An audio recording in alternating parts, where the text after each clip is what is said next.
আরে কৃষ্ণ বন্ধুরা, এই যে একটা নতুন আইটেম নিয়ে এসে দেখে নাও। এটা হচ্ছে গুলি সন্দেশ। এই যে দেখে নাও গুলি সন্দেশ। এই যে ডিজাইনটা কিরকম বানাচ্ছি সেটাও দেখে নাও। এই যে ডিজাইনটা কিরকম করে নিচ্ছি দেখো।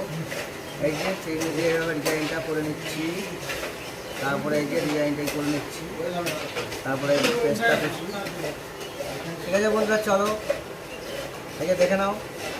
ডিজাইনটা ভালো লাগলে অবশ্যই লাইক কমেন্ট শেয়ার করে দিও। আর নতুন নতুন ভিডিও দেখার জন্য চ্যানেলটাকে অবশ্যই সাবস্ক্রাইব করে রেখে দিও। এই যে দেখে নাও আর একবার। এই যে ডিজাইনটা এরকম করে নিচ্ছে। এই যে তারপরে এই যে ডিজাইনটা করছি দেখে নাও। তারপরে এই যে পেস্টটা দেখে দিচ্ছি। এই যে গুলির সন্দেশ দেখে নাও ডিজাইনটা। এই যে ডিজাইনটা কীরকম বানিয়ে দেখে নাও। ভালো লাগলে অবশ্যই লাইক কমেন্ট শেয়ার করে দিও। আর নতুন নতুন ভিডিও দেখার জন্য চ্যানেলকে সাবস্ক্রাইব করে রেখে দিও। ঠিক আছে বন্ধুরা, চলো আবার দেখা হবে পরের ভিডিওতে।